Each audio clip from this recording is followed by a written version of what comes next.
অজা একাদশী। ভাদ্র মাসের কৃষ্ণপক্ষের একাদশীকে অজা একাদশী বলে। হিন্দু ধর্মে অজা একাদশীর অপরিসীম আধ্যাত্মিক ও ধর্মীয় গুরুত্ব আছে। অজা একাদশী ভগবান শ্রী বিষ্ণুকে উৎসর্গ করা হয়।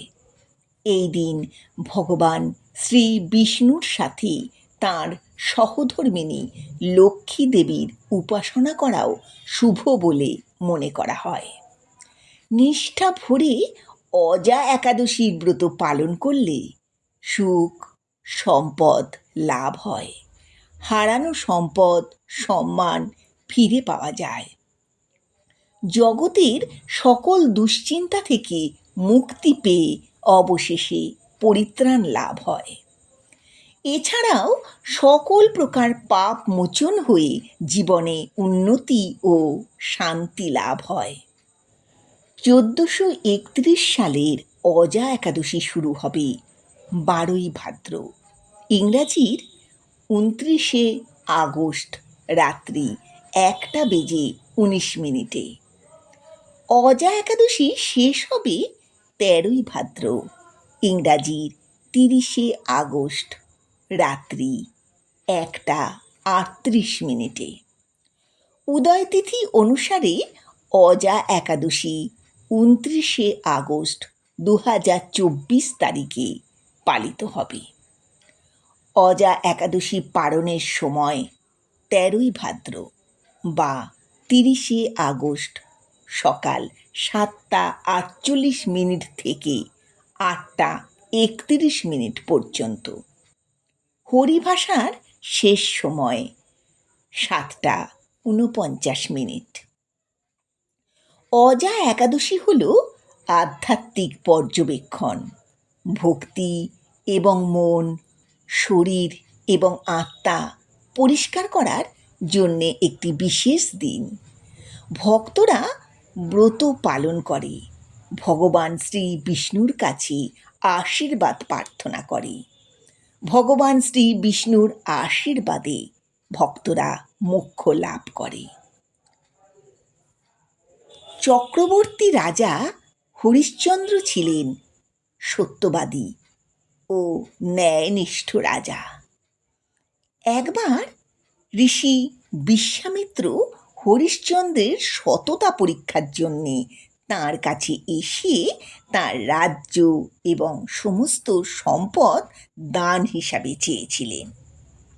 সত্যের প্রতি দায়বদ্ধ রাজা হরিশ্চন্দ্র সব কিছুই ঋষি বিশ্বামিত্রকে দান করে দিয়েছিলেন। এরপর বিশ্বামিত্র দক্ষিণা হিসেবে 500 স্বর্ণমুদ্রা চাইলে তা দেবার ক্ষমতা রাজার ছিল না।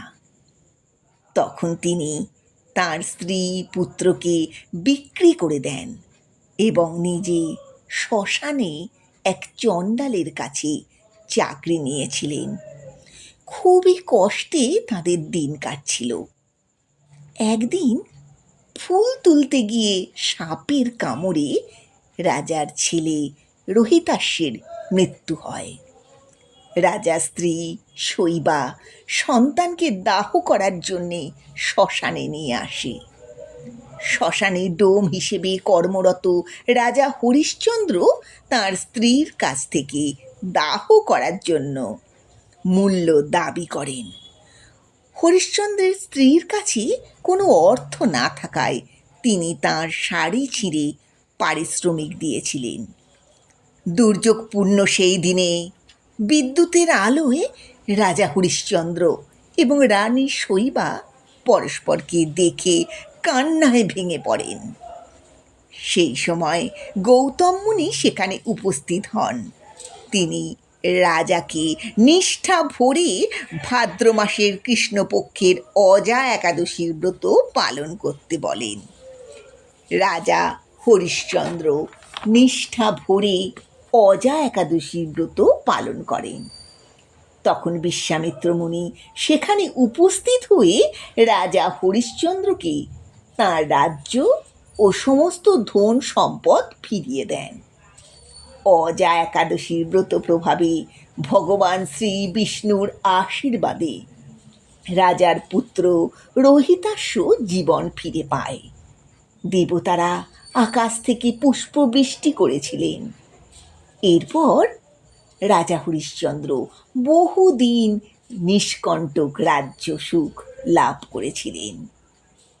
অবশেষে আত্মীয় স্বজন নগরবাসী সহ স্বর্গারোহণ করেন। অজা একাদশীর দিন পেঁয়াজ রসুন সহ সমস্ত আমিষ খাবার বর্জন করা উচিত। ঝগড়া বিবাদ এড়িয়ে চলা উচিত। ভোরবেলা স্নান করে ব্রতের সংকল্প গ্রহণ করা হয়। ভগবান শ্রী বিষ্ণুর প্রার্থনা মন্ত্র হল ওং নমো ভগবতে বাসুদেবায় নমঃ। অজা একাদশীর ব্রত পালনে অশ্বমেধ যজ্ঞের সমান ফল লাভ হয়। অজা একাদশী আনন্দ একাদশী নামেও পরিচিত।